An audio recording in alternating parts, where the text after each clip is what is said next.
Shut up mister Sabbir, এটা office আর আমি অফিসের বস। আপনি একজন কর্মচারী হয়ে বসের নাম ধরে ডাকার অধিকার কোথায় পেলেন? Sorry ma'am. আরে বাবা, একটু আগেই তো আমাকে কিভাবে শাসালো আর এখনই বস হয়ে গেল। কাজে মন দিন। ওকে ম্যাম, আপনারা কিছু বুঝতে পারছেন না তাই তো? আচ্ছা চলুন ফ্ল্যাশব্যাক থেকে ঘুরে আসি। আমাকে কিডন্যাপ করে নিয়ে এসেছে, কিন্তু কেন, কি কারণে সেটা বলতে পারি না। তাও আবার একটি পেতনি, সরি মেয়ে মানুষ। মেয়েটি এসে আমার ঠোঁটে কিস করলো। যখন কিস করলো তখন ভালোই লেগেছে, ফার্স্ট টাইম তো, তাই একটু বেশি ভালো লেগেছে। যাই হোক, আমাকে নাকি আরো 2 ঘন্টা এভাবে চেয়ারে বাঁধা অবস্থায় বসে থাকতে হবে। তাই আমি অন্ধকারে পেতনি থুকু মেয়েটাকে উদ্দেশ্য করে বলতে লাগলাম, বইন গো, আমার হাত পা সব ব্যথা করতেছে আর এই অন্ধকারে ভয়ও লাগছে। প্লিজ আমার বাঁধন খুলে দিন, আর বাতি বা লাইট থাকলে জ্বালিয়ে দিন, আমার কষ্ট হচ্ছে। ওই ওই কি বললি? আমি তোর বোন লাগি শালা? তোরে কইলাম হবু বউ লাগি তোর, তাহলে বোন কইলি কেন? হ্যাঁ, ভাবছিলাম লাইটটা জ্বালাবো, কিন্তু তুই আমারে বোন কইছিস না, তাই আর লাইট জ্বালাবো না। থাক 2 ঘন্টা অন্ধকারের মধ্যে। ওকে ওকে, সরি, আর আপনাকে বইন ডাকবো না। তাও লাইটটা জ্বালান প্লিজ, আর আমার হাত পা কিন্তু অনেক ব্যথা করতেছে। আচ্ছা আচ্ছা, যাক, তোকে মাফ করে দিলাম। আর যদি জীবনেও আমাকে বোন বলে ডাকিস, তাহলে শালা একদম উপরে যাওয়ার টিকিট কেটে দিব। কথাগুলো বলেই মেয়েটা লাইট জ্বালিয়ে দিল। আরে এই মেয়েটাই তো আমাকে কিডন্যাপ করেছে। আচ্ছা তাহলে আপনাকে কি বলে ডাকবো? কেন, বউকে কি বলে ডাকতে হয় তুই জানিস না? বাবু, সোনা, বেবি, আরো কত কি। তবে আমার একটা সুন্দর নামও আছে, চাইলে সেটাও ডাকতে পারিস, মুবাশিরা বিনতে আয়াত। থাক, এত বড় নামে ডাকা লাগবে না তোর কষ্ট করে। মুবাশিরা বা আয়াত যে কোনো একটা বলেই ডাকিস, কেমন? পরিটার কথা শুনে আমার মাথা ঘুরতে লাগলো। বলি কি, এই মেয়ে সেই নাকি আমার বউ? আচ্ছা সবই বুঝলাম, তবে আপনি আমার বউ হলেন কিভাবে? আরে বোকা হইনি এখনো, কিন্তু 2 ঘন্টা পরে হয়ে যাব। মানে 2 ঘন্টা পরে কি হবেন? বউ হব তোর আমি, বুঝলি? এখন চুপ থাকতো, বেশি কথা বলবি না। তোর দিকে তাকিয়ে কথা বললে আমার কেমন জানি লাগে, তাই তো লাইট অফ করে ঘুমিয়েছিলাম। শালা তুই এত হট কেন? হ্যাঁ, খালি উল্টা পাল্টা কথা মনে হয় তোকে দেখলে। তাই তো তোকে বিয়ে করব, তারপর যা হওয়ার হবে। ওরে বাবা, এই মেয়ে বলে কি? মনে করতাম কিডন্যাপ করে পাচার টাচার করে দেই, কিন্তু এ তো ডিরেক্ট বিয়ে করবে। শোনেন শোনেন, আমি আপনাকে বিয়ে করব না। আমার কথা শোনার পরে মেয়েটা আমার কাছে এসে আমার বাঁধন খুলতে লাগলো আর বলতে লাগলো, বিয়ে করবি না? সময় হয়ে গেছে, শোনো, আমাকে বিয়ে করার 5 মিনিট শুধু অপেক্ষা করো। কথাগুলো বলতে বলতে আমার বাঁধন খুলে দিল, কিন্তু ব্যথার কারণে আমি উঠে দাঁড়াতে পারছি না। চেষ্টা করলাম অনেক, কিন্তু বারবার চেয়ারের উপর বসে পড়ি, তাই আর বৃথা দাঁড়ানোর চেষ্টা করলাম না। চেয়ারে বসে রইলাম, কিন্তু মেয়েটা হঠাৎই আমার কোলে বসে পড়ল আর আমার মাথা 2 হাত দিয়ে শক্ত করে ধরে এক টানে তার নরম ঠোঁট দিয়ে আমার ঠোঁটে ডুবিয়ে দিল। ঘটনার আকস্মিকতায় আমি স্তব্ধ হয়ে গেলাম। আমি আর নড়াচড়া করতে পারতেছি না, শুধু একটা ঘোর কাজ করতে শুরু করলো আমার ভেতর। দরজায় ঠক ঠক আওয়াজে আমার ঘোর কাটলো। মেয়েটা আমায় ছেড়ে দিয়ে দরজার কাছে গিয়ে দরজাটা খুলে দিল। দেখলাম শালা দুপুরে সেই কিডন্যাপার গুলো প্রত্যেকের কাছে 2-3টা করে শপিং ব্যাগ। একটা মোটা ব্যাটা আমার কাছে আসলো আর বলতে লাগলো, দুলা ভাই, এই নেন পাঞ্জাবি, টুপি সব আছে, এগুলা পরে রেডি হয়ে নেন, আর কিছু সময়ের ভেতর কাজেই আয়া পড়বো। আজব তো, আমি কেন এগুলো পরবো? আমার এই কথা শুনে মেয়েটা আমার কাছে আসলো আর সবগুলোরে উদ্দেশ্য করে বলতে লাগলো, দোস্তরা একটু বাহিরে যা তো, আমি তোদের দুলা ভাইয়ের একটু ডোজ দিয়ে রেডি করে আনছি। আর হ্যাঁ, 10 মিনিটের মধ্যে কাজই নিয়ে আসবি। ভাই গো ভাই, আমি তো মাইনকার চিপাই ফাইসা গেছি। ওই মেয়ের আপনার একটা বুদ্ধি দেন তো, এই মেয়ের হাত থেকে কেমনে বাঁচবো? আরে আরে কি করছেন কি আপনি? ছাড়ুন আমায়। না, ছাড়বো না। আর আমাদের তো কিছু সময় পরে বিয়ে হবে, তাই না? তারপর তো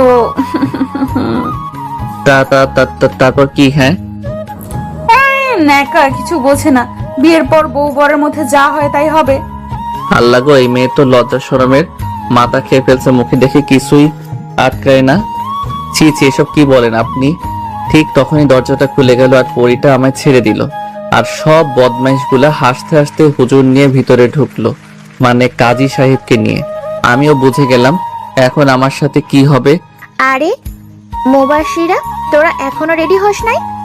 ভাই ও বোনেরা, আমি কিন্তু বিয়ে কিভাবে পড়াই সেটা বেশি জানি না, তাই কিছু যদি ভুলভাল লিখে ফেলি তাহলে একটু ম্যানেজ করে বুঝে সুঝে পড়ে নিয়েন। হি হি হি হি।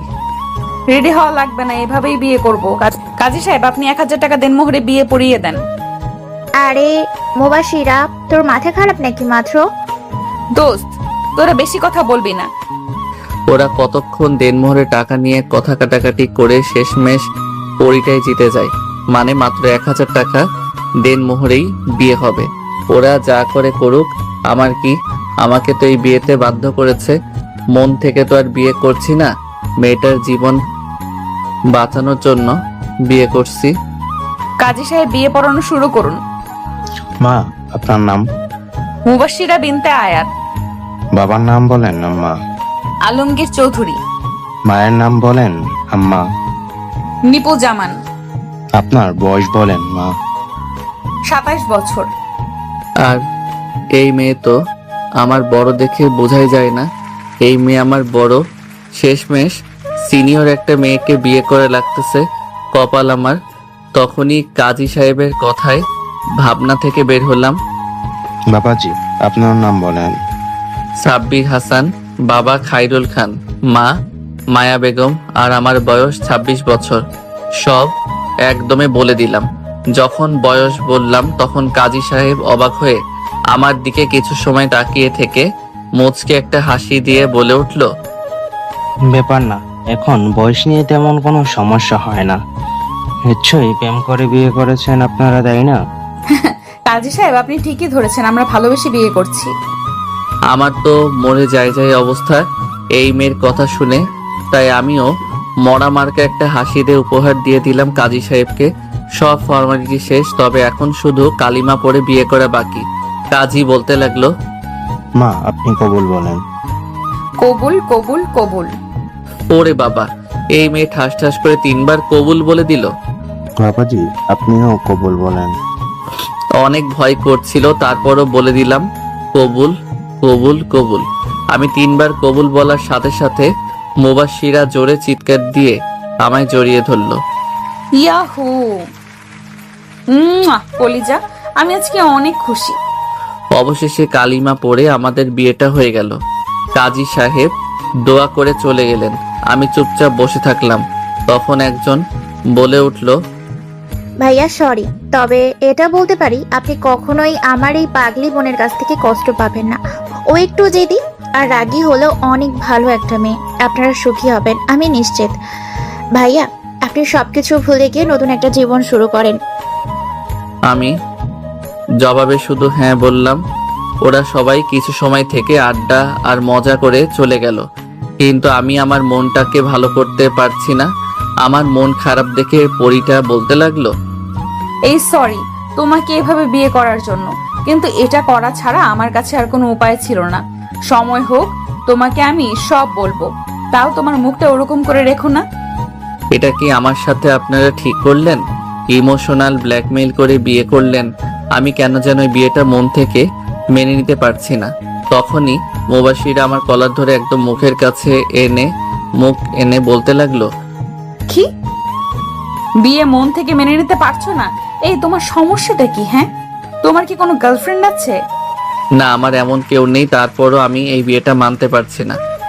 আমি অত কিছু জানি না, আমি আমার অধিকার চাই। আর এই রাত নিয়ে আমার অনেক স্বপ্ন ছিল। বিয়েটা অস্বাভাবিক ভাবে হলেও প্লিজ আমার স্বপ্ন দেখাগুলো নষ্ট করে দিও না। আমাকে সময় দিতে হবে। সারা জীবন সময় পাবে, কিন্তু আমি আজকে রাত নিয়ে দেখার স্বপ্ন কখনো বিফল হতে দিব না। ভাই রে ভাই, আর কোনো কথাই বলতে দিল না। আমাকে জড়িয়ে ধরে বেডের উপর শুয়ে পড়ল আর বলতে লাগলো, চুপ, একদম চুপ। এতদিন ধরে আমি আমার সতীত্বকে হেফাজত করে রেখেছি, খুব খুব যত্নে আমি আমার সতীত্ব আগলে রেখেছি, যে এটা আমার স্বামীর অধিকার। আমি আমার সতীত্বটা এই পবিত্র রাতে স্বামীকে উপহার দিব। বেশি কথা বলবা না, আমাকে আমার মতো আদর করতে দাও। মুবাশিরা এখন আর নিজের মধ্যে নেই। এখন সে পুরোপুরি ভাবে আমার অস্তিত্বের ভিতর চলে গিয়েছে। সে এখন শুধু ভালোবাসা পেতে চায়। মুবাশিরা আমাকে তার মন মতো কিস করেই যাচ্ছে। পরিটার এমন স্পর্শকাতর ছোঁয়া পেয়ে নিজেকে সামলানো অনেক কঠিন হয়ে পড়েছে। পারলাম না আর তার ভালোবাসা থেকে দূরে থাকতে। সায় দিতে থাকলাম আমিও। বাকিটা হাঁস থেকে পাতিহাঁস হয়ে ইতিহাস হয়ে গিয়েছে, তাই আর বললাম না। সকালে ঘুম থেকে উঠে দেখি পরিটা আমায় তার শাড়ির আঁচল দিয়ে আমার হাত বেঁধে রেখেছে, কিন্তু কিছু করার নাই। এই মায়ার বাঁধনটা খুলে আমি এখন পরিটাকে একা করে চলে যাব। যতই পাগলামি করে আমাকে বিয়ে করেছে, তারপরও তো সে আমারই অর্ধাঙ্গিনী, আমার বউ হয়। একটু কষ্ট হলেও পাগলিটাকে এখন একা করে আমি চলে যাব। আস্তে আস্তে আঁচলের বাঁধনটা খুলে ধীরে ধীরে বেড থেকে নামলাম। পাশে দেখতে পেলাম আমার ব্যাগ থেকে কাগজ আর কলম বের করে একটা চিঠি লিখলাম। চিঠিটায় একটা ভাঁজ দিয়ে পাগড়িটার আশেপাশে এক জায়গায় রেখে দিয়ে পরিটার কপালে ভালোবাসার স্পর্শ দিয়ে বেরিয়ে পড়লাম। রাস্তায় বেরিয়ে দেখি 2 তলা একটা বাড়িতে আমাকে পরিটা কিডন্যাপ করে এনে এইসব কাণ্ড করলো। সিলেটে আমি এর আগে 2 বার এসেছিলাম ঘুরতে, তাই মোটামুটি এই শহরটা চিনি, কিন্তু এখন আমার একটা থাকার জন্য বাসা দরকার। এখন বাজে সকাল 9টা। চলে আসলাম মেইন রোডে একটা সিএনজি নিয়ে। সিলেট শহর থেকে গ্রামের দিকে চলে আসলাম, কারণ এই গ্রামটা আমার অনেকটা পরিচিত। অনেক খোঁজাখুঁজির পর থাকার মতো একটা বাসা পেলাম। আর এখন বাজে বিকাল 4টা। সারাদিন কিছুই পেটে পড়ে নাই, তাই বাজারের দিকে হাঁটা দিলাম। এটিএম বুথ থেকে 20,000 টাকা তুলে নিলাম আর হোটেল থেকে খাওয়া দাওয়া করে বাজার আর দরকারি কিছু জিনিসপত্র কিনে একটা ভ্যানে করে বাসায় আসলাম। রাতে অল্প কিছু রান্না করে খেয়ে তাড়াতাড়ি ঘুমিয়ে গেলাম। কারণ হলো চাকরির খোঁজে বের হতে হবে। অ্যালার্মের শব্দে ঘুম ভাঙলো আমার। ফ্রেশ হয়ে কাগজপত্র নিয়ে রেডি হয়ে বাহির থেকে নাস্তা করে চাকরির সন্ধানে বেরিয়ে পড়লাম। একটা অফিসের ভিতরে ঢুকে ইন্টারভিউর জন্য সিরিয়ালে বসে পড়লাম। Serial number 45। তাই চোখ বুজে একটু দোয়া দরুদ পড়তে লাগলাম। তখনই কারোর ডাক পড়লো। Hello sir. Hello hello. চোখ খুলে দেখি মধ্যবয়সী একজন লোক। জি, আমাকে বলছেন? হুম, আপনাকেই বলছি। স্যার আপনাকে ডাকছেন। আমার সিরিয়াল তো এখনো 45 জন পরে। কত কিছু জানি না, স্যার আপনাকে ডেকে পাঠিয়েছেন। আচ্ছা চলুন। পিয়ন আমাকে স্যারের রুমের কাছে দিয়ে চলে গেল। স্যার আসবো? আসো আসো, বসো এখানে। তারপর স্যার কাকে যেন কল দিল আর বলতে লাগলো, আরে মামুনি, জামাই বাবাকে তো পেয়ে গিয়েছি, সে এখন তোমার অফিসেই আছে। তা মামুনি, তোমার তো পছন্দ আছে, পুরাই হীরার টুকরা একটা ছেলে, দেখতে হিরোদের থেকে কম না। কলের ওপাশ থেকে কি বলছে শোনা যাচ্ছে না, তবে স্যারের কথা কিছুই বুঝতে পারলাম না। স্যার আবার ওপাশের মানুষটার সাথে কথা বলতে লাগলো। ওকে আম্মু, তুমি চিন্তা করো না, আমি এদিকটা দেখছি। আর কাল থেকে তুমি অফিসে বসবে, এবার খুশি তো? স্যার আরো কিছু সময় কথা বলে কল কেটে দিল আর আমাকে বলতে লাগলো, ওকে, তোমার কাগজ দাও, আর 10 মিনিট ওয়েট করো, আমি আসছি। স্যার কথাগুলো বলেই চলে গেল। আর আমি পাগলিটার কথা ভাবতে লাগলাম। মেয়েটা আমাকে কত বিশ্বাস করে, আর আমি তাকে একা ছেড়ে চলে আসলাম। হয়তো অনেক কান্না করছে। ভাবতে ভাবতে কখন যে স্যার চলে আসছে টেরি পাইনি। তখনই স্যারের ডাকে ভাবনা থেকে বের হলাম। আরে ঘুমিয়ে গেলে নাকি? মানে না স্যার। এই নাও, এটাতে সাইন করে দাও। এটা অফিসের চুক্তিনামা। তোমার চাকরিটা হয়ে গিয়েছে। কাল থেকে তোমার জয়েনিং আর তোমার বেতন 45,000 টাকা। স্যারের কথাই শুনে আর বেতনের কথা শুনে খুশি হয়ে গেলাম। আর স্যারের দেওয়া পেপার না দেখেই সাইন করে দিলাম। চুক্তি নামাটা পড়লে না সাইন করে দিলে? ওকে, ভালো, আর পড়া লাগবে না। কাল থেকে তুমি আমার মেয়ের পার্সোনাল সেক্রেটারি। আর কাল থেকে আমি আর এই চেয়ারে বসবো না। আমার মেয়ে কাল থেকে সবকিছু দেখাশোনা করবে। আমার আজকেই এই অফিসের শেষ দিন। আর হ্যাঁ, কালকে খুব তাড়াতাড়ি চলে আসো অফিসে। কেমন? তো কাল দেখা হতেও পারে, আবার নাও হতে পারে। স্যারের সাথে কথা বলে বাসার উদ্দেশ্যে রওনা দিলাম। বাসায় এসে খুব বেশি মনটা খারাপ হয়ে গেল। পাগলিটার পাগলামিগুলো খুব করে মনে পড়তে লাগলো। পরিটাকে আমিও ভালোবাসি, কিন্তু আমি আমার এই অসময়ে তাকে আমার কাছে রাখতে চাই না। তাই তো একা রেখেই চলে এসেছি। একটু ভালো লাগছে না। আমি মেয়েটার বিশ্বাস নিয়ে খেললাম। চোখটা বুঝলেই মেয়েটার মায়াবী মুখটা ভেসে উঠছে। দিনটা কেটে গেল আমার পাগলিটার কথা ভেবে ভেবে। রাতে হালকা কিছু খেয়ে ঘুমিয়ে গেলাম। অ্যালার্মের শব্দে ঘুম থেকে উঠে রেডি হয়ে বাহির থেকে নাস্তা করে অফিসের দিকে হাঁটা দিলাম। মেইন রোডে এসে একটা রিক্সা পাচ্ছি না, তাই হেঁটেই অফিসে যেতে লাগলাম। অফিসের ঘড়ির দিকে তাকিয়ে দেখি 10 মিনিট লেট। হায় আল্লাহ, প্রথম দিনই লেট। তখনই পিয়ন আসলো আর বলতে লাগলো, স্যার, ম্যাম আপনাকে ডাকছে। ওকে, আপনি যান, আমি দেখা করে আসছি। স্যার, দেখা করে আসতে হবে না। আপনার ডেস্ক ম্যামের কেবিনেই দেওয়া হয়েছে, আপনি সেখানেই বসবেন। আমি পিয়নের কথায় তেমন কিছু মনে করলাম না, কারণ আমি তো ম্যামের পার্সোনাল সেক্রেটারি। হয়তো সেই সুবাদে পাশাপাশি আমার ডেস্ক দিয়েছে। গিয়ে দেখি ম্যাম উল্টো দিক হয়ে বসে আছে। আসবো ম্যাম? কামিং, বসুন বসুন। আপনার অপেক্ষায় ছিলাম মিস্টার সাব্বির হাসান। কণ্ঠটা বেশি না, খুব বেশি চেনা মনে হলো। ভয়ে ভয়ে বসে পড়লাম চেয়ার টেনে। আর যখন ম্যাম আমার দিকে ঘুরলো, তখনই আমার ভয়টাই সত্যি হয়ে গেল। আপনারা যেটা ভেবেছেন সেটাই। আমি অবাক নয়নে মুবাশশিরার দিকে তাকিয়ে আছি। মুবাশশিরা মুচকি একটা হাসি দিয়ে বলতে লাগলো, তা কেমন আছেন সাব্বির সাহেব? আরে আপনি এভাবে চোখ বড় বড় করে তাকিয়ে আছেন কেন? আমি যেই না একটা দৌড় দিব, তখনই মুবাশশিরা বলে উঠলো, লাভ নেই দৌড় দিয়ে, দরজা অটোমেটিক লক হয়ে গিয়েছে। ট্রাই করে দেখতে পারো, খুলবে না। আমি দরজা অনেক টানাটানি করেও খুলতে পারলাম না। বেশি টানাটানি না করে চেয়ারে বসে পড়ো। তাই আর দরজা খোলার চেষ্টা না করে চুপচাপ মুবাশশিরার সামনে মাথা নিচু করে বসে পড়লাম। তখনই মুবাশশিরা চেয়ার থেকে উঠে এসে আমার কলার ধরে বলতে লাগলো, এই, তুই ভেবেছিলি আমার কাছ থেকে পালিয়ে বেঁচে যাবি? যাই হোক, আমি চেয়েছিলাম তোকে ভালোবেসে আগলে রাখবো, কিন্তু তুই আমার কথার মূল্য দিতে পারলি না। তাই তোকে এমন কষ্ট দিব যে ভাবতেও পারবি না। মানে আসলে মুবাশশিরা, তুমি আমার কথাটা একটু শোনো। চুপ, একদম চুপ। তুই বেশি কথা বলবি না। আমি তোর কোনো কথাই আমি শুনবো না। তুই শুধু আমার কথা শুনবি। শুনবো না আমি তোমার কথা? শুনবে না? ভালো তো, এটা পড়ে দেখো যাবে। আর তারপর আমার কথা শুনবে নাকি শুনবে না সেটা তোমার বিষয়। আমাকে ছেড়ে দিয়ে একটা কাগজ দিল। আমি কাগজটা পড়তে লাগলাম। কাগজে লেখা ছিল, 5 বছর পূর্বে চাকরি থেকে অবসর নিতে পারবো না। আর যদি নিজ ইচ্ছায় চাকরি ছেড়ে দিতে হয় তাহলে 80 লক্ষ টাকা জরিমানা দিয়ে চাকরি ছাড়তে হবে।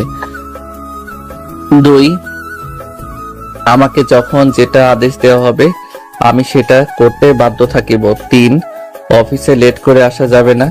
আর যদি এই সবগুলো বিষয় মানতে না পারি তাহলে 10 বছর জেল হবে। আমি এই বিষয়গুলো মাথায় রেখে স্বইচ্ছায় মেনে নিলাম। আর নিচে আমার দেওয়া সাইন পেপারটা পড়ে আমি মুবাশশিরার দিকে করুণ চাহনিতে তাকালাম। মুবাশশিরা পেপারটা টান দিয়ে নিয়ে নিল আর বলতে লাগলো, নিজের ডেস্কে বসো। আর আমি কিছু সময় পর 2টা ফাইল দিব। ফাইল 2টা কালকের মধ্যে রেডি করে আমাকে দিবেন। আর 3টার সময় রেডি হয়ে থাকবেন, এক জায়গায় যাব। ওকে। মুবাশশিরা, একটু শোনো। শাট আপ মিস্টার সাব্বির, এটা অফিস আর আমি আপনার বস। আপনি একজন কর্মচারী হয়ে বসের নাম ধরে ডাকার অধিকার কোথায় পেলেন? Sorry ma'am. আরে বাবা, একটু আগেই তো আমাকে কিভাবে শাসালো, আর এখনই বস হয়ে গেল। কাজে মন দিন। Okay ma'am. এই ছিল ফ্ল্যাশব্যাক। এবার গল্পে আসা যাক, চলুন। কিছু সময় পর আমাকে 2টা ফাইল দেয়া হলো। আপনারা তো জানেনই আমি বাবার অফিসে বসতাম, তাই মোটামুটি কাজ পারি। ওই মুবাশিরা শুধু আমার দিকে আর চোখে তাকাচ্ছে যে আমি ফাইল বোঝার জন্য তার কাছে যাচ্ছি না কেন। অনেক সময় হওয়ার পরও যখন আমি মুবাশিরার কাছে গেলাম না, তখন মুবাশিরা ভাবতে লাগলো, বেটা ফাইল বোঝার জন্য আসলি, না তো কালকে যদি ফাইল কমপ্লিট না পায় তাহলে মজা বোঝাবো। লাঞ্চ টাইমে আমি শব্দ ছাড়া রুম থেকে বাহিরে চলে আসলাম। ক্যান্টিনে ঘোরাঘুরি করে খেয়ে দিয়ে যখন রুমের দিকে হাঁটা দিলাম, তখনই একটা মেয়ে আগ বাড়িয়ে কথা বলতে আসলো। হাই, আমি তানিশা। আপনি? হ্যালো, আমি সাব্বির হাসান। নতুন নাকি? ম্যামের পার্সোনাল সেক্রেটারি। ওহ, ভালো তো। আমরা কি ভালো বন্ধু হতে পারি? তখনই ঝড়ের বেগে কোথা থেকে যেন মুবাশিরা এসে হাজির আর বলতে লাগলো, ও হ্যালো, লাঞ্চ টাইম শেষ আর এটা কাজের জায়গা, ফ্রেন্ডশিপ করার না। আপনি আপনার কাজে যান, আর সাব্বির সাহেব দ্রুত কেবিনে আসুন, আপনার সাথে কথা আছে। ওরে বাবা, দাঁতের সাথে দাঁত লাগিয়ে কথাগুলো বলে চলে গেল। আমিও পিছন পিছন গেলাম। কেবিনে ঢোকার সাথে সাথে সজোরে দরজাটা লাগিয়ে দিল আর আমার কলার ধরে টেনে সোফায় ধাক্কা দিয়ে বসিয়ে দিল আর তার এক হাত বাড়িয়ে দিয়ে বলতে লাগলো, ধরছিস না কেন? হাতটা ধর। ও ধরবি কিভাবে? ওই মেয়েটাকে ডেকে আনি, তুই ওই মেয়েটার হাত ধরে বসে থাক, কেমন? আর আজ বিয়ের 3 দিন চলে, তুই কখনো কি নিজ ইচ্ছায় আমাকে স্পর্শ করেছিস? করবি কি করে? আমাকে তো তোর ভালোই লাগে না। নিজের বউকে কেন ভালো লাগবে? অন্য মেয়েদের সাথে খুব হাসি খুশি হয়ে কথা বলিস, কই আমার সাথে তো সবসময় মুখটাকে বাংলার পাঁচের মতো করে রাখিস। হ্যাঁ, পরিটার ধমক খেয়ে সাথে সাথে খপ করে তার হাতটা হালকাভাবে ধরে আছি। এমন ভাবে ধরেছিস মনে হচ্ছে তোর কষ্ট হচ্ছে। শক্ত করে ধরো আমার হাত, আর এটা তোর শাস্তি। আজ অফিস শেষ হওয়া পর্যন্ত তুই আমার হাত ধরে রাখবি। পাগলিটার হাত ধরে বলতে লাগলাম, মুবাশিরা, তুমি আমার কথা চুপচাপ শুনো, তাহলে তোমার সব ভুল ধারণা ভেঙে যাবে। চুপ, এই আমি তোর বস, একদম আমার নাম ধরে রাখবি না। আর আমি তোর কোনো কথাই শুনতে চাই না। চুপচাপ আমার হাত ধরে বসে থাকবি। নিজের বেলায় বউয়ের অধিকার খাটাবে আর আমার বেলায় সে আমার বস। মাইনকার চিপায় এমন ফাঁসা ফাঁসছি, বের হওয়াই কঠিন হয়ে গিয়েছে। ওইদিকে মহারানী নিঃশব্দে কান্না করছে আর নাক টানছে। তাই আমি পরিটার চোখের পানি মুছে দিয়ে বুকের সাথে চেপে ধরলাম। তখনই আমার পেটে কয়েকটা ঘুষি মেরে শোক করে জড়িয়ে ধরলো আর বলতে লাগলো, তো তুই অনেক পচা। আজ থেকে তুই কোনো মেয়ের দিকে তাকাবি না। আর কথা বলা তো দূরের কথা, তোকে যদি আর একবার অন্য কোনো মেয়ের সাথে কথা বলতে দেখি, তাহলে আমি তোকে খুন করে তারপর নিজেও আত্মহত্যা করে মরে যাব। পরিটার গালে 2 হাত দিয়ে আমার মুখোমুখি করে বললাম, আচ্ছা বউ, তুমি চিঠিটা পড়েছিলে? কোন চিঠি? আমি তোমার কাছ থেকে আসার আগে একটা চিঠি লিখে তোমার আশেপাশে রেখে আসছিলাম, সেটা কি পড়েছিলে? কই, আমি তো কোনো চিঠিই পাইনি। তুমি আমার কাছে চলে আসার পর অনেক কান্না করেছি। যখন আমার ঘুম ভাঙলো আর তোমাকে আমার পাশে দেখতে না পেয়ে আমি তো, আমার পুরো দুনিয়াটাই অন্ধকার হয়ে আসছিল। আমার মাথায় কাজ করা বন্ধ করে দিয়েছিল। সাথে সাথে বাবাকে ফোন দিয়ে সব বলি আর তোমার ছবি বাবাকে সেন্ড করে দেই। বাবা প্রথমে অনেক বকা দিয়েছিল যে কেন আমি তোমাকে এইভাবে বিয়ে করেছি। পরে আমার মুখের দিকে তাকিয়ে বলে তোমাকে নাকি খুঁজে এনে দিবে। ও তাই তো বলি, কোনো ইন্টারভিউ ছাড়াই আমাকে চাকরি দিল আর চুক্তিনামায় সই করিয়ে নিল তোমার বাবা কৌশলে। আমি বলেছিলাম চুক্তিনামায় সাইন করিয়ে দিতে। তুমি যখন অফিসে ইন্টারভিউ দিতে আসো তখন বাবা সিসিটিভিতে তোমাকে দেখে আর আমাকে কল করে বলে, তাই আমি বাবাকে বুদ্ধি দেই চুক্তিনামার। সমস্যা নেই, তুমি এখন বাসায় গিয়ে চিঠিটা পড়বে, তারপর আমায় যা শাস্তি দেওয়ার দিও, আমি মাথা পেতে নিব তোমার দেওয়া শাস্তি। কি লেখা আছে চিঠিতে? তুমি নিজেই পড়ে দেখবে, কেমন? চলো তাহলে ওই বাসায় চলো, চিঠিটা পড়বো আমি। আমি আর পাগলিটা বেরিয়ে পড়লাম অজানা সেই চিঠির উদ্দেশ্যে। বাড়িটার সামনে দাঁড়িয়ে আছি। পাগলিটা এখনো হাতটা ছাড়তে দেয়নি আমায়। হাত ধরে বাড়ির ভিতরে প্রবেশ করলাম। দোতলায় উঠে গিয়ে আমি তো অবাকের চরম পর্যায়ে চলে গেলাম। ঝটকাটা খেলাম খাবার টেবিল দেখে। হরেক রকমের খাবার সাজানো হয়েছে। সার্ভেন্টরা রান্নাঘর থেকে আরো খাবার আনছে। কি হলো, দাঁড়িয়ে পড়লে কেন? চলো। খাবার টেবিলের সামনে এসে শ্বশুর সাহেবকে সালাম দিলাম। আসসালামু আলাইকুম স্যার। কেমন আছেন? হয়েছে হয়েছে, আর স্যার বলতে হবে না। জামাই বাবা বলে ডাকবে, কেমন? জি বাবা। আচ্ছা, এখন আর কথা না, খাবার পরে সব কথা হবে। বসো বাবা, দাঁড়িয়ে আছো কেন? মুবাসিরা, জামাইকে চেয়ার টেনে বসিয়ে দাও। মুবাশিরা চেয়ার টেনে বসিয়ে দিয়ে নিজেও পাশে বসে পড়লো আর শাশুড়ি আম্মা খাবার সার্ভ করতে লাগলো। খাচ্ছি এমন সময় শাশুড়ি আম্মা বলে উঠলো, আরে বাবা, খাচ্ছ না কেন? এটা তো তোমারই বাড়ি, তাই না? লজ্জা পাওয়ার কোনো দরকার নেই। এই নাও, গরুর কালা ভুনাটা খেয়ে দেখো তো কেমন হয়েছে। ভাই গো, আমার অবস্থা টাইট। আমি যতই বলি আম্মার আর লাগবে না, তখনই শ্বশুর মশাই বলে, আর বাবা, তুমি তো কিছুই খেলে না। মুবাসিরার মা, জামাইকে দই দাও। দই শেষ হলে পায়েসটা দিও। আমি খেতে পারছি না আর। আমার অবস্থা একেবারে নাজেহাল। আমার এই অবস্থা দেখে মহারানী মিট মিট করে হাসছে। আমার জন্মের শিক্ষা হয়ে গিয়েছে আজ জামাই আদর পেয়ে। আপনারা একটা বিয়ে করুন, তারপর বুঝবেন জামাই আদর কাকে বলে। খাবারের সাথে অনেক যুদ্ধ করার পর মুক্তি পেলাম। মুবাশিরা রুমে এসে বেডের উপর ধপাস করে শুয়ে পড়লাম আর মহারানী দরজা লাগিয়ে আমাকে শক্ত করে জড়িয়ে ধরে আমার পাশে শুয়ে পড়লো আর বলতে লাগলো, খাবার টেবিলে তোমার মুখটা দেখার মতো হয়েছিল। আহা, তোমাকে তখন কি অসহায় লাগছিল না? তোমার উপর তখন আমার অনেক মায়া হচ্ছিল। আহা, ভালো মজা নিল। আমারও সময় আসবে। আমার জীবনে কখনো এত খাবার খাইনি। হয়েছে হয়েছে, আর বলা লাগবে না। আচ্ছা চলো, আমরা আজকে একটু ঘুরে আসি। আমার পক্ষে এখন সম্ভব না, কালকে যাব। এখন আমি অনেক ক্লান্ত। ঘুরতে যাব না আর, কিন্তু আমার এখন একটা জিনিস করতে মন চাচ্ছে।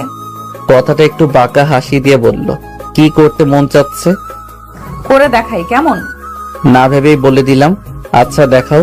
অনুমতি পাওয়ার সাথে সাথে লিপ কিস করে বসলো। আমার চোখ বড় বড় হয়ে গেল, শরীরে তো এক প্রকার কারেন্ট বয়ে গেল। আমি রেসপন্স করছি না দেখে আমার চুল টেনে ধরলো। তারপর আমিও রেসপন্স দিতে লাগলাম আর পরিটা যেন কন্ট্রোল হারিয়ে ফেলছে। তাই আমি নিজেকে ছাড়িয়ে নিলাম আর এটাই আমার জন্য বিপদ হয়ে দাঁড়ালো। ওই কুত্তা, কি হলো? সরে গেলি কেন? এখন এসব না, পরে। ঠিক আছে পরি। না না, শুধু কিস করব, অন্য কিছু করব না। বলেই আবার কিস করতে লাগলো। জানি হাজারো বলে কিছু হবে না, পাইছি একটা রোমান্টিক বউ। পরের দিন খুব সকালে অনেক বুঝিয়ে তারপর ভাড়া বাসায় আসি আর ফ্রেশ হয়ে রেডি হয়ে অফিসে চলে গেলাম। পরিটা এখনো আসে নাই। আমি কেবিনে বসে বসে ফাইলগুলো ঠিক করছিলাম, তখনই দরজা খুলে মুবাশিরা কেবিনে প্রবেশ করলো।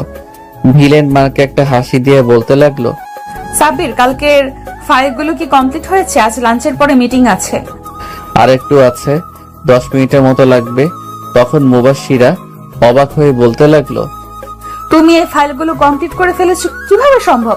তুমি না নতুন জয়েন করেছো আর তোমাকে তো কোনো কাজও বুঝিয়ে দেওয়া হয়নি, তাহলে তুমি এত তাড়াতাড়ি ফাইলগুলো কমপ্লিট করলে কিভাবে? এটা ম্যাজিক, বুঝলেন পরি?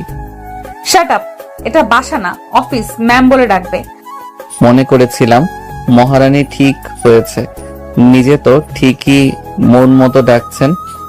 আমি তোমার বস, সো আমি ডাকতেই পারি। আর বক বক না করে ফাইলগুলো দাও, দেখি কি করেছো। 10 মিনিট পরে ফাইলগুলো ভালোভাবে দেখে পাগলিটার কাছে নিয়ে গেলাম। ফাইলগুলো উল্টো পাল্টে দেখলো আর চোখে তাকিয়ে বলতে লাগলো, মিটিং এর জন্য প্রিপারেশন নাও, তোমাকে উপস্থাপন করতে হবে। মুখটা গোমরা করে বললাম, ওকে ম্যাম। মনে মনে প্রিপারেশন নিচ্ছিলাম, তখনই পরিটা ওর চেয়ার থেকে উঠে এসে আমার গলা জড়িয়ে ধরে আমার কোলের উপর বসে পড়লো। তাই আমিও ভাব দেখিয়ে বললাম, আরে আরে ম্যাম, কি করছেন? ছাড়ুন, কেউ এসে পড়বে। চুপ, একদম চুপ।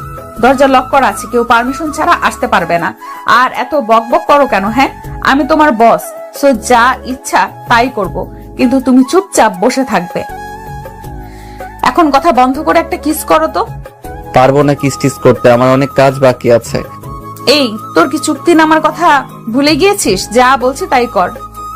আমি তারপরও চুপচাপ বসে আছি, তাই মুবাশির আবার বলে উঠলো, এই তুমি এত আনরোমান্টিক কেন? হ্যাঁ, কথাটা বলেই মাথাটা ধরে দিল এক টান আর ঠোঁট জোড়া আমার ঠোঁটে মিশিয়ে দিল, কিন্তু আমি কোনো সাড়া দিচ্ছি না দেখে ছেড়ে দিয়ে বলতে লাগলো, সাব্বির, আমার কিন্তু এখন রাগ উঠে যাচ্ছে। ধ্যাৎ। বলেই আমাকে ছেড়ে দিয়ে উঠে গিয়ে নিজের চেয়ারে গিয়ে বসে পড়লো আর রাগে ফুঁসতে লাগলো। এই রে একটু বেশি করে ফেলে। আমি উঠে গিয়ে আরেকটা চেয়ার টেনে বসে পড়লাম আর পরিটাকে আমার দিকে ঘুরিয়ে দিলাম। আর তখন বলতে লাগলো, এখানে আসছিস কেন? তোর না অনেক কাজ পড়ে আছে? যা গিয়ে তোর কাজ কর, যা বলছি। আমি কানে ধরে বললাম, সরি ম্যাম, আপনার যত সময় আমাকে আদর করতে মন চাই করুন, আমি আর বাধা দিব না। তখনই মুবাশিরা হেসে দিয়ে বলতে লাগলো, শয়তান ছ্যামড়া, আমার কান ধরেছিস কেন? আমি আর কিছু না বলে পরিটার হাত ধরে একটানে আমার কোলে নিয়ে আসলাম আর শক্ত করে জড়িয়ে ধরলাম।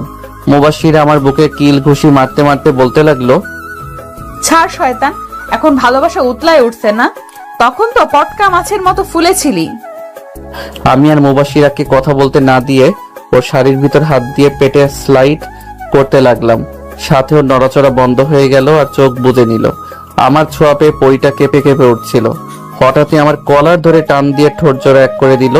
কত সময় ছিলাম মনে নাই, হঠাৎ মোবাইলের চিৎকার শুনতে পেলাম। আমার মনে চাচ্ছে এখন এই ফোনটাকে আছাড় মেরে হাত পা ভেঙে হসপিটালে পাঠিয়ে দেই। এমন সময় কেউ কল দেয়? পরি, কল আমার আসে নাই, কল আসছে তোমার। দেখো টেবিলের উপর ফোনটা কিভাবে কান্না করছে। তখনই মুবাশিরা টেবিলের উপর থেকে ফোনটা নিয়ে বলতে লাগলো, কিরে মোটু, এই অসময়ে কল দিলি? কিছু কি হয়েছে তোর? আরে না রে দোস্ত, কিছুই হয় নাই। তোদের খোঁজ খবর নেওয়ার জন্য ফোন করা। আচ্ছা, দুলাভাই কি এখনো তোর উপর রাগ করে আছে? না রে মোটু, সব ঠিকঠাকই আছে। আর আমার উপর রাগ করবে? অসম্ভব। রাগ করলে তো টিকিট কেটে উপরে পাঠিয়ে দিতাম। আচ্ছা দোস্ত, তুই এখন কোথায়? আর এমন দাঁতের জাত চেপে কথা বলছিস কেন? আমি কি তোকে ডিস্টার্ব করলাম ফোন দিয়ে? শালা মোটুর বাচ্চা, আমি এখন তোর দুলাভাইয়ের লগে রোম্যান্স করছি আর তুই ফোন দিয়ে সব ডিসমিস করে দিলি। ফোন কাট, পরে কথা বলবো। বেটা মোটরে কি ধমকটাই না দিল। লাউড স্পিকারে দেওয়ায় আমি মোটর কথা শুনে বেটাকে আমিও গাড়ি দিচ্ছিলাম। হয়েছে ম্যাম, আপনি এখন একটু শান্ত হন, একটু পানি খেয়ে মিটিং এর জন্য প্রিপারেশন নেন। আর রোমান্স বাসায় গিয়ে ইচ্ছা মতো করিয়েন। বলেই বইটাকে আমায় কোল থেকে নামিয়ে দাঁড় করিয়ে ওর চেয়ারে বসিয়ে দিলাম। পাগলিটা পরে আর কিছু না বলে কাজে মন দেয় আর আমিও কাজে মন দেই। দুজন একসাথে লাঞ্চ করে ফাইলগুলো ঠিকঠাক করে মিটিং রুমের দিকে পা বাড়ালাম। মুবাশিরা আমাকে বারবার বলছে আমি যেন গুছিয়ে কথা বলি, আরো নানান রকম উপদেশ দিচ্ছে। ডিলটা যেন হাতছাড়া না হয়ে যায়, কিন্তু কাদের সাথে ডিল হবে আমি তা এখনো জানি না। মিটিং রুমে প্রবেশ করে যে যার আসনে গিয়ে বসলাম। এ কি, আমি সামনে কাকে দেখতে পাচ্ছি? আরে ভাই, সামনে আমার বাবাকে দেখতে পাচ্ছি। তার মানে ডিলটা আমাদের কোম্পানির সাথে। মুবাশিরা প্রজেক্টের বিষয়ে খুঁটিনাটি বুঝিয়ে আমাকে দাঁড় করিয়ে দিল। এতক্ষণ বাবা আমাকে না দেখলেও এখন ঠিকই দেখে ফেললো আর সাথে সাথে দাঁড়িয়ে বলে উঠলো, সাব্বির বাবা, তুমি এখানে? আমি তোমাকে পুরো বাংলাদেশ খুঁজে বেড়াচ্ছি। বাবা চলো বাসায়, তোমাকে ওই ছোট মেয়েটার সাথে বিয়ে দেব না। সবাই তো আর আমার আর বাবার দিকে অবাক নয়নে তাকিয়ে আছে। আর মুবাশিরা তো পুরাই বরফের মতো জমে গিয়েছে। বাবা যখন বুঝলো যে এখানে অনেক মানুষ আছে, তখন আবার বলে উঠলো, সরি, মিটিং এখানেই শেষ, আর ডিলটা আপনারাই পাচ্ছেন। আর আপনারা সবাই প্লিজ বাইরে চলে যান, শুধু সাব্বির সাহেব বাদে। আমি ওই স্ট্যাচুর মতো দাঁড়িয়ে আছি। একে একে সবাই বাইরে যাওয়ার মুবাশিরা বাবাকে উদ্দেশ্য করে বলল, স্যার, আপনি কি সাব্বিরকে চেনেন? আরে চিনবো না মানে? সাব্বির আমার একমাত্র ছেলে। আমার সাথে রাগ করে বাসা থেকে চলে গিয়েছে। আমি পুরো বাংলাদেশ খুঁজেও পেলাম না, আর এখানে সে চাকরি নিয়ে কাজ করছে। মুবাশিরা হঠাৎ করে বাবাকে সালাম করলো আর বাবা মুবাশিরার কাণ্ড দেখে অবাক হয়ে গেল। আর মুবাশিরাকে বলতে লাগলো, আরে আরে কি করছো তুমি মা? আমাকে সালাম করছো কেন? মুবাশিরা কথাগুলো বলেই এক দৌড়ে চলে গেল। এটা কি হলো? আমাকে ফাঁসিয়ে দিয়ে সে পগার পার হয়ে গেল। তখন বাবা আমাকে জিজ্ঞেস করলো, কি বলে গেল মেয়েটা? যাই হোক সাব্বির, মেয়েটা কে? মানে বাবা, কি মানে করছো? বলো মেয়েটা কে?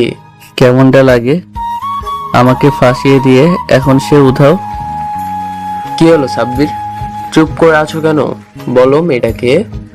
আসলে বাবা, আমরা বিয়ে করে ফেলেছি। মেয়েটা তোমার বাড়ির বউ। কথাগুলো শোনার পর বাবা কিছু সময় চুপ থেকে বলে উঠলো, 2 দিনের মধ্যে বৌমা তোমাকে যেন বাড়িতে দেখতে পাই। জাস্ট 2 দিন। যা বাবা। আমার আর কোনো কথাই শুনলো না, হন হন করে চলে গেল। আমি পাশ থেকে পানির বোতলটা নিয়ে ঢক ঢক করে পুরো 250 মিলি সাবার করে দিলাম। ও মা! মিটিং রুম থেকে বাইরে এসে অবাক না হয়ে আর পারলাম না, কারণ মুবাশিরার বাবা আর আমার বাবা দুজনের সাথে কথা বলছে। তাই আমি আর সেখানে গেলাম না। মিটিং রুমের দরজার সামনেই দাঁড়িয়ে দাঁড়িয়ে তাদের কাণ্ড কারখানা দেখতে লাগলাম। তখনই মুবাশিরা ট্রেতে করে 2 মগ কফি নিয়ে আসলো। শ্বশুর মশাইয়ের বাবাকে নিজ হাতে কফি সার্ভ করলো আর ভদ্রমের মতো বাবার পাশে দাঁড়িয়ে রইল। তখন বাবা মুবাশিরাকে তার পাশে বসিয়ে মাথায় হাত বুলিয়ে দিতে লাগলো। তাদের মাঝে কি কথা হচ্ছে তা আমি শুনতে পাচ্ছি না, তাই আমাদেরকেও বলতে পারছি না। এইদিকে মহারানী দেখি লজ্জায় লাল হয়ে মাথা নিচু করে বসে আছে। তখন আমার মাথায়ও একটা শয়তানি বুদ্ধি আসলো। আমি আমার ফোনটা বের করে একটা মেসেজ দিলাম, কি মহারানী বাবার সামনে তো লজ্জায় লাল নীল হচ্ছ, আর আমার সামনে আসলে তো। তখনই মুবাশিরার ফোনে টুং করে শব্দ হলো, আর এদিক ওদিক তাকিয়ে আমাকে দেখে টুপ করে চোখ মেরে দিল। কি মেরে বাবা, আমার সামনে একটু লজ্জা পাই না। তখনই আমার ফোনটাও টুং করে বেজে উঠল। তাকিয়ে দেখি পরীটা মেসেজ দিয়েছে, আর মেসেজে লেখা আছে, বাসায় যাই, রাতে তোমায় মজা দেখাবো।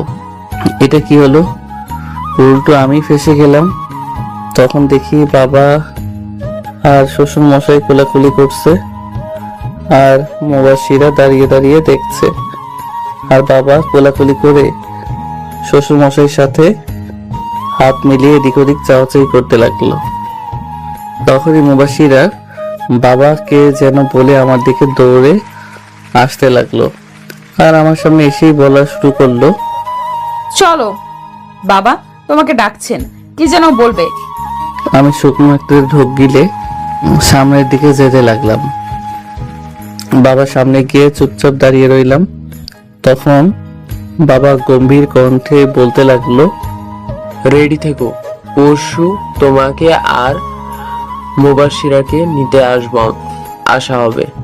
একা যাওয়ার দরকার নেই, আমি এখন আসি, অনেক কাজ বাকি আছে আমার এখনো। কথাগুলো বলেই হন হন করে বেরিয়ে গেল অফিস থেকে। তখন শ্বশুর মশাই বলতে লাগলো, আরে ছেলে দেখি ভয় পাচ্ছে। ভয় পাওয়ার কি আছে? এখানে যাও, বাসায় যাও, দুজনে ফ্রেশ হয়ে সবকিছুর প্ল্যানিং করো। আমাকে কিছু বলতে না দিয়ে মুবাশিরা আমার হাত ধরে টানতে টানতে নিয়ে আসতে লাগলো, আর শ্বশুর মশাইকে বলতে লাগলো, আচ্ছা বাবা, তুমি এই দিকটা দেখো, আর সবাইকে ইনভাইট করে তাড়াতাড়ি চলে আসো বাসায়। গাড়িতে উঠে মুবাশিরা ড্রাইভ করতে লাগলো, আর আমি গাল ফুলিয়ে বসে রইলাম। মুবাশিরা অনেক কিছু জিজ্ঞাসা করছে, বাট আমি কোনো কিছুরই উত্তর দিচ্ছি না দেখে মুবাশিরা এক পাশে গাড়ি সাইড করলো আর বলতে লাগলো, এই বাদর ছেলে, কি হয়েছে? কথা বলছো না কেন? মনে হচ্ছে অনেক রেগে আছো। আমি তাও কোনো কথা না বলে চুপচাপ বসে রইলাম। এবার মুবাশিরা বেশ রেগে গিয়ে বলতে লাগলো, কথা না বললে কিন্তু তোকে এক্ষুনি খুন করে ফেলবো। আমি কিন্তু এখন অনেক রেগে আছি। পরে উল্টো পাল্টা কিছু করে ফেলবো এই বলে দিলাম। আমি পাগলিটার দিকে আর চোখে তাকিয়ে দেখি রাগে একদম লাল হয়ে গিয়েছে, পুরাই টমেটোর মতো। আমি ফিক করে হেসে দিলাম। আমার এমন হাসি দেখে পরিটা বোকা বনে গেল। কি হলো? তুমি না এই রেগে কথাই বলছিলে, এখন আবার এমন করে হাসছো কেন? আরে এসব করেছি তো তোমাকে রাগানোর জন্য, কারণ রাগলে তোমাকে আরো বেশি সুন্দর লাগে। তবে রে ফাজিল ছেলে, তোর আজকে খবরই আছে। জানিস আমি কত ভয় পেয়ে গেছিলাম, মনে করেছিলাম তুই আমার উপরে রেগে গিয়ে কথাই বলছিস না। যদি আমাকে ছেড়ে চলে যাস আর কোনো সময় এমন করবি না, আমার সাথে এক মুহূর্তের জন্য কথা বলা বন্ধ করবি না। তুই আমার সাথে কথা না বললে আমি মরে যেতে চাই। তুই বুঝিস না কেন? হ্যাঁ, আমাকে তুই বুঝবি, বল। পাগলিটা আমার বুকে আস্তে আস্তে কিল ঘুষি মেরে আর সাথে সাথে কান্না করতে করতে কথা বলছিল। এখনো কান্না থামায়নি, তাই আর উপায় না পেয়ে এক টান দিয়ে আমার বুকের মাঝে নিয়ে 4 ঠোঁট এক করে দিলাম। সাথে সাথে সব ঠান্ডা হয়ে গেল। জানি পইটাকে ঠান্ডা করতে হলে এটাই করা লাগবে। কিছু সময় পর ছেড়ে দিলাম আর দেখি মহারানী লজ্জা পাচ্ছে। লজ্জা পেয়ে কথা বলা বন্ধ করে দিয়ে মাথা নিচু করে বসে আছে। এই প্রথম আমার কাছে এমন লজ্জা পাচ্ছে পরিটা। এখন মনে হচ্ছে পৃথিবীর সকল সৌন্দর্য পরিটাকে ঘিরে ধরেছে। আমি তো চোখ সরাতেই পারছি না। হঠাৎ করে মুবাশিরা আমাকে জড়িয়ে ধরে আমার বুকে মুখ লুকালো আর বলতে লাগলো, যা শয়তান পোলা। দেখছে যে আমি লজ্জা পাচ্ছি, তাও কেমন করে তাকিয়ে থাকে, মনে হচ্ছে এক্ষুনি মাটির নিচে চলে যাই। তা হঠাৎ এমন লজ্জা পাচ্ছ যে? কই আগে তো লজ্জা পাওনি? জানি না দুষ্টু পোলা কোথাকার। গাড়ি চালাও, আমি এখন আর ড্রাইভ করতে পারবো না। আমি ড্রাইভিং সিটে বসে ড্রাইভ করে বাসায় চলে আসলাম। আর পুরো রাস্তায় পরিটা আমার বুকে মুখ গুজে বসেছিল। লজ্জায় ঠিকমতো কথাও বলে নাই। বাসার সামনেই গাড়ি থামাতেই গেট খুলে দৌড় দিয়ে চলে গেল। ওর লজ্জা পেতে দেখে আমার চরম পর্যায়ে হাসি পাচ্ছিল। অনেক কষ্টে হাসি থামিয়ে বাড়ির ভিতর চলে গেলাম। আর তখনই বাসার ভিতর গিয়ে দেখি শাশুড়ি আম্মা কার সাথে যেন মোবাইলে হেসে হেসে কথা বলছে। আমাকে তাড়াতাড়ি করে বলতে লাগলো, আচ্ছা চলে এসেছে, এখন রাখি। 2 দিন পর তো দেখাই হবে, পরের বার আবার সন্দেহ করতে পারে। কথাগুলো বলেই কলটা কেটে দিল আর আমাকে বলতে লাগলো, আরে সাব্বির, বাবা যাও, তাড়াতাড়ি রুমে গিয়ে ফ্রেশ হয়ে আসো, আমি খাবার দিচ্ছি। জি আম্মা, যাচ্ছি। পরে রুমে এসে দেখি ওয়াশরুম অলরেডি বুক হয়ে আছে, মানে মুবাশিরা ফ্রেশ হতে গেছে। তাই আমি খাটের উপর ধপাস করে বসে পড়লাম আর মোবাইল গুতাগুতি করতে লাগলাম। কিছু সময় পর মহারানী বের হলো আর আমার দিকে টাওয়েলটা ছুঁড়ে মারলো আর ভাব নিয়ে বলতে লাগলো, হ্যাঁ মিস্টার পিচ্চি সাব্বির ওরফে জুনিয়র বর, যাও এক্ষুনি ফ্রেশ হয়ে আসো, আমি নিচে যাচ্ছি খাবার রেডি করতে। খেয়ে দিয়ে অনেক কিছুর প্ল্যান করতে হবে। তোমার হাতে 15 মিনিট সময় আছে, তার মধ্যে তোমাকে যেন খাবার টেবিলে পাই। কথাগুলো বলেই মুখ ভেঙচি দিয়ে দিল দৌড়। আমি ওর কথা শুনে ভেবাচেকা খেয়ে গেলাম। কি হলো এটা? ও সব ভাবাভাবি বাদ দিয়ে ওয়াশরুমে ঢুকে গেলাম। ঝর্ণা ছেড়ে দিলাম। আহ কি শান্তি।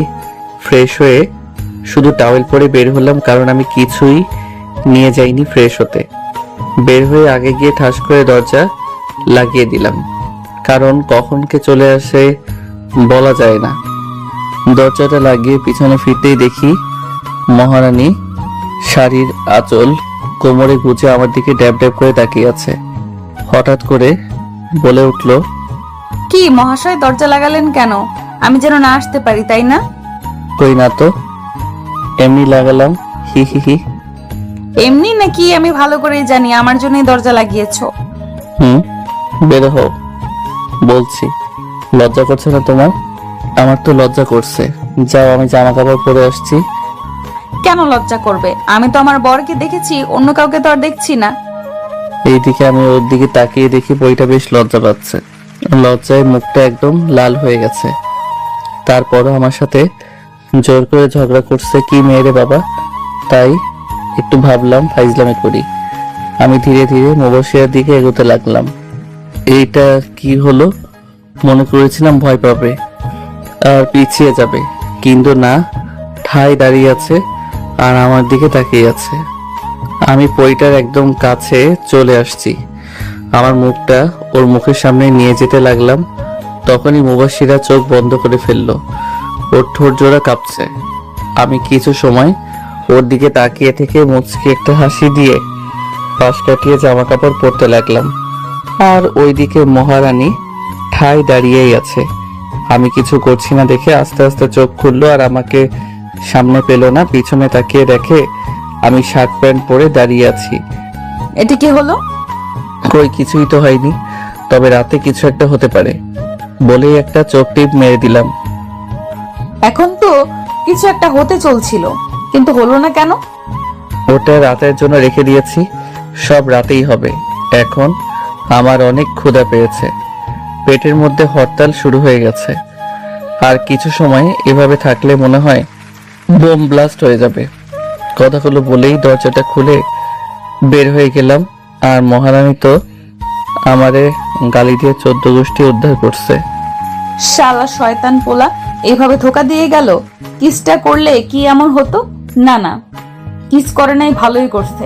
পরে আবার ওর সামনে যেতে লজ্জায় মরেই যেতাম। আমি কিস করলে তো কোনো লজ্জা লাগে না, আর বেটা খারুসটা কিস করলে রাজ্যের লজ্জা আমায় ঘিরে ধরে। থাক, এখন থেকে আমি কিস করব পিচ্চিটাকে, ওকে আর কিস করতে দিব না, তাহলে আর লজ্জায় পড়তে হবে না। যাই, আমার অনেক ক্ষুধা লাগছে। আমি খাবার টেবিলে বসে বসে খাচ্ছি আর শাশুড়ি আম্মা আমাকে এটা রেখে ওটা দিচ্ছে। বা এমন ভাবে খেতে থাকলে 10 দিনের মধ্যে ইয়া বড় ভুঁড়ি হয়ে যাবে। তখনই দেখি মুবাশিরা আমার পাশে চেয়ার টেনে বসলো আর শাশুড়ি আম্মাকে বলতে লাগলো, মাম্মি খাবার দাও তো, অনেক ক্ষুধা লাগছে। নিজে নিয়ে খা। এটা কি হলো আম্মু? তুমি তো আমার জামাইকে বেশ বেড়ে বেড়ে বেড়ে খাওয়াচ্ছ, আর আমাকে বলছো নিজে নিয়ে খেতে। ব্যাপারটা কি বলো তো? ওরা মা মেয়ে তো তুমুল ঝগড়া শুরু করে দিয়েছে আর আমি মুখ টিপে হাসছি আর চুপচাপ খেয়ে যাচ্ছি। আমি খাওয়া দাওয়া শেষ করে সোফায় বসে পড়লাম। কিছু সময় আগেই শাশুড়ি মা মুবাশিরার সাথে ঝগড়া করে চলে গেছেন, আর এদিকে মহারানী রাগ করে গাল ফুলিয়ে বসে আছেন। খাবার নাড়াচাড়া করছে কিন্তু খাচ্ছে না, কিছু একটা ভাবছে হয়তো। তাই আমি বসা থেকে উঠে গিয়ে প্লেটটা টান দিয়ে নিয়ে নিলাম। মুবাশিরা কিছু একটা বলবে তার আগে আমি ওর মুখে খাবার দিয়ে দিলাম। মুবাশিরা আমার এমন কাণ্ডে খাবার মুখে রেখে আমার দিকে তাকিয়ে আছে। তখন আমি ইশারায় খেতে বললাম, সেও ভদ্র মেয়ের মতো খাবার খেয়ে নিল। তারপর আবার কিছু একটা বলতে যাবে, তখনই আরেক লোক ওর মুখের মধ্যে দিয়ে দিলাম। এইরকম করে সবটুকু খাবার আমি পরিটাকে খাইয়ে দিলাম, একটা কথা বলারও সুযোগ দেয়নি। যখন খাওয়ানো শেষ হলো তখন আমাকে বলতে লাগলো, কি ব্যাপার, হঠাৎ করে বউয়ের উপর এত দরদ যে? আমিও চোখ মেরে বললাম, বউটা তো আমারই, খেয়াল তো আমাকেই রাখতে হবে, এই আর কি। খাওয়া দাওয়ার পর্ব খতম করে রুমে চলে আসলাম। আর মহারানী রুমে এসে মন খারাপ করে চুপ করে বসে আছে। অন্য সময় হলে হয়তো রোমান্টিক অত্যাচার করত, আর না হলে গল্পের ঝুড়ি নিয়ে বসতো, কিন্তু এখন একদম চুপ মেরে বসে আছে। ওর এমন চুপ থাকাটা আমার ভালো লাগছে না, তাই আমি ওর বাহু ধরে আমার দিকে ফিরালাম। পরিটা আমার চোখের দিকে তাকালো আর আমিও তাকালাম আর বললাম, তা রানী সাহেবা, আপনার মনটা খারাপ কেন জানতে পারি? হঠাৎই পরিটা বিদ্যুৎ গতিতে আমাকে জড়িয়ে ধরে হাউ মাউ করে কান্না করে দিল। আমিও ওর এমন কাণ্ডে তাজ্জব বনে গেলাম।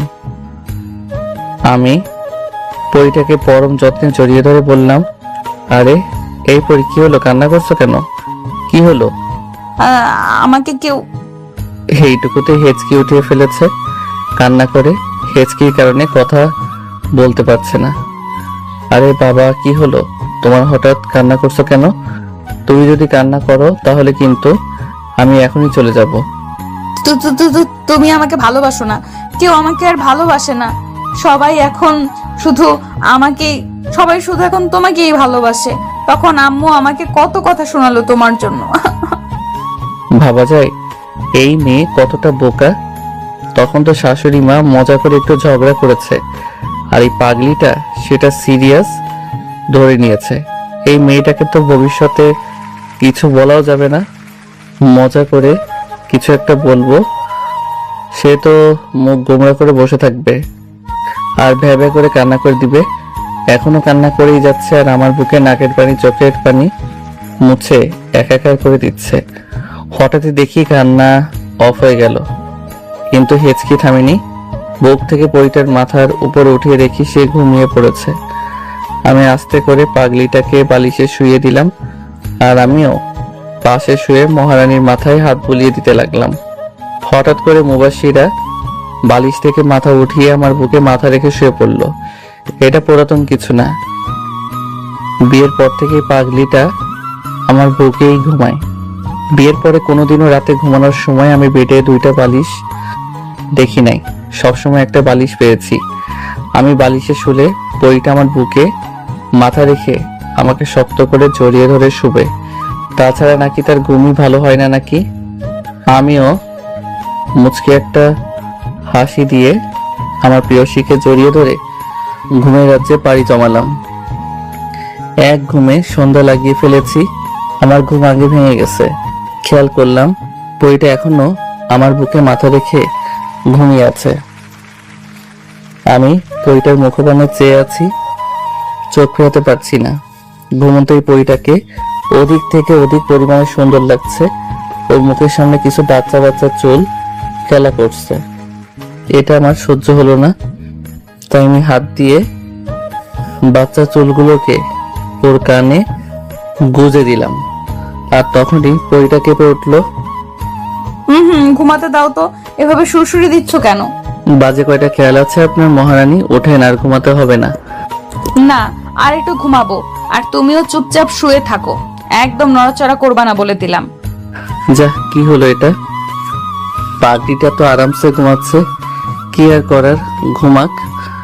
আর আমি আমার প্রিয়সীকে দেখি, আল্লাহ হয়তো নিজ হাতে আমার জন্য এই মেয়েটাকে তৈরি করেছেন। আমি তার মুখের দিকে তাকিয়ে সারা জীবন কাটিয়ে দিতে পারবো। তার এই চেহারাতে অনেক অনেক মায়া, আর একটি ছেলেকে ঘায়েল করার জন্য এই মায়াটুকুই যথেষ্ট, যা আমার এই পাগড়িটার মধ্যে আছে। এই পরি ওঠো, আর ঘুমাতে হবে না। উঠো বলছি। তখনই মুবাশিরা চোখ খুলে আমার দিকে কিছু সময় তাকিয়ে থেকে হঠাৎই আমার ঠোঁটে তার একটা আঙ্গুল দিয়ে বলতে লাগলো, খুশ, আর একটা কথা বলবা না, চুপ, একদম চুপ। এর আবার কি হলো? হঠাৎই রোমান্টিক মুডে চলে আসলো, ভাবসাব তো খারাপ দেখছি। আমি কাঁপা কাঁপা গলায় বলতে লাগলাম, এই এখন একদম দুষ্টামি করবা না কিন্তু। এবার আমার গালে আঙ্গুল দিয়ে স্লাইড করে বলতে লাগলো, খুশ, চুপ, আমার এখন আদর আদর পাচ্ছে, আমি এখন তোমায় আদর করব। মুবাশিরা কথাটা একদম নেশালো ভাবে বলল, না এখন আর আদর করা লাগবে না। না, আমি এক্ষুনি আদর করব, আর তুমিও করবে, আর কোনো কথা শুনতে চাই না। ভারী বিপদে পড়ে গেলাম। এই মেয়েটার মাঝে মধ্যে কি যে হয়, হঠাৎ করেই রোমান্টিক অত্যাচার শুরু করে দেয়। এইভাবে যদি অত্যাচার করে তাহলে তো নিজেকে সামলানোই দেয়। হঠাৎ করেই পাগলিটা আমার মাথার পিছনে হাত দিয়ে এক টান দিয়ে তার মুখের সামনে আমার মুখ নিয়ে আসলো, আর ফিসফিস করে বলতে লাগলো, তোমাকে অনেক ভালোবাসি, আর জীবনের থেকেও বেশি ভালোবাসি। ওর গরম নিঃশ্বাস আমার মুখে পড়ছে, আর নিজেকে সামনে রাখতে পারলাম না। পাগলিটাকে এক টান দিয়ে নিজের সাথে মিশিয়ে নিলাম, আর ওর কানের কাছে মুখ নিয়ে বলতে লাগলাম, আমাকে এত ভালোবাসো কেন? আমার মধ্যে কি এমন আছে যে যা দেখে আমাকে এরকম পাগলের মতো ভালোবাসো? জানি না, তবে এতটুকুই বলবো, আমি আমার পিচ্চিটাকে অনেক অনেক অনেক ভালোবাসি। আমিও এই সিনিয়র পরিটাকে অনেক বেশি ভালোবাসি। এবার পরিটা একটু বেশি লজ্জা পেয়ে গেল, তাই উল্টো দিকে ঘুরে একটু দূরে গিয়ে শুয়ে পড়ল। আমিও পাগলিটার শাড়ির ভিতরে হাত দিয়ে স্লিম পেট ধরে নিজের কাছে টেনে আনলাম। তখনই মুবাশিরা কেঁপে উঠল। যা ফাজিল পোলা কোথাকার, তোমার সাহস বেড়ে গেছে তাই না? পারমিশন ছাড়াই যেখানে সেখানে হাত দাও। যাবো বাবা, এখন সব দোষটা আমার হয়ে গেল বুঝি? নিজেই তো আগে রোমান্টিক অত্যাচার শুরু করলো, আর তোমার এই রোমান্টিক অত্যাচার যখন শুরু করে তখন নিজেকে সামলানোই মুশকিল হয়ে পড়ে। থাক তাহলে আর কি করার, সরো উঠতে দাও, আমি বাহিরে যাব। যখনই বেড থেকে উঠে যাব তখনই মুবাশিরা হ্যাচকা টান দিয়ে ওর গায়ের উপর ফেলে দিল আর বলতে লাগলো, কোথায় যাও? হ্যাঁ, একদম ওঠার চেষ্টা করবা না, এখন আমাকে অনেক আদর করবা। আমি কোন এক মায়াবতী পারমিশন ছাড়া তাকে ছুবো না প্রতিজ্ঞা করেছি, তাই এখন আদর বা রোমান্স করার কোনো মুড নাই। খুশ, কোনো কথা নাই, আমি তো জাস্ট মজা করছিলাম, আর তোমার সম্পূর্ণ অধিকার আছে আমার উপর, কোনো পারমিশন লাগবে না। এইভাবেই দুষ্টুমি ফাইজলামির মধ্য দিয়ে 2টা দিন কেটে গেল।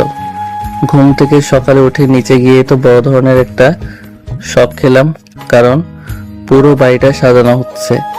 আবার রুমে চলে আসলাম। মহারানী এখনো নাক ডেকে ঘুমাচ্ছে। আমি গিয়ে ওর চুল দিয়ে ওর কানে সুরসুই দিতে লাগলাম। তখন মহারানী ঘুম ঘুম কণ্ঠে বলতে লাগলো, সাব্বির কি করছো সকাল সকাল? হ্যাঁ, একটু তো ঘুমাতে দাও তো, কোন রকম দুষ্টুমি করবা না। আর তুমি এত সকালে উঠতে গেলে কেন? আমার পাশে এখন শুয়ে পড়ো। এ বলে কি এখন বাজে 9টা, আর সে বলছে সকাল। বাজে কয়টা আপনার খেয়াল আছে? সেই দিকে মহারানী ওঠো বলছে, কি ভাববে সবাই? কয়টা বাজে আর কে কি ভাবলো সেটা আমার দেখার বিষয় না, বুঝলে? লক্ষ্মী ছেলের মতো আমার পাশে শুয়ে আমাকে জড়িয়ে ধরে থাকো তো। রাতে যে এতগুলো আদর করলাম তাতেও তোমার হয় নাই? যা শয়তান পোলা, এগুলো আবার বলতে হয়? লজ্জা করে না তোমার? যেভাবে রোমান্টিক অত্যাচার করো কই তখন তো তুমি লজ্জা পাও না।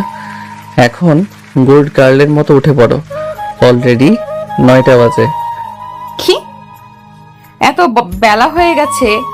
আর তুমি কিন্তু বেশি পেকে গেছো। আর শোনো, আমি কিন্তু তোমার বড়, আর জানো না বড়দের কথা মেনে চলতে হয়।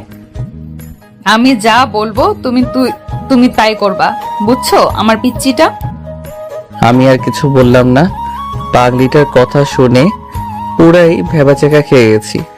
ওর দিকে এক ধ্যানে তাকিয়েছিলাম, কখন যে পাশ কাটিয়ে চলে গেছে টেরি পাইনি। ধ্যান ভাঙলো গাড়ির হর্নের শব্দে।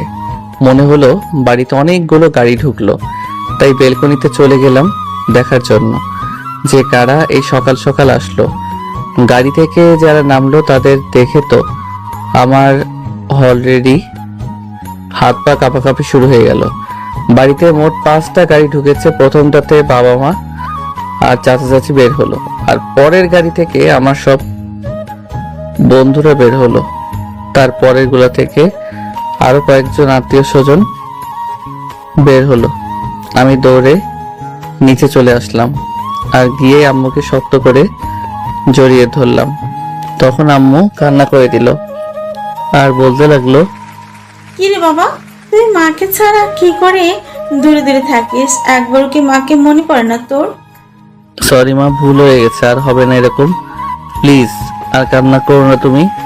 ঠিক তখনই কোথা থেকে যেন শাশুড়ি মা এসে আম্মুকে জড়িয়ে ধরলো আর বলতে লাগলো, কি রে সই, কেমন আছিস? কতদিন পর দেখা তোর সাথে।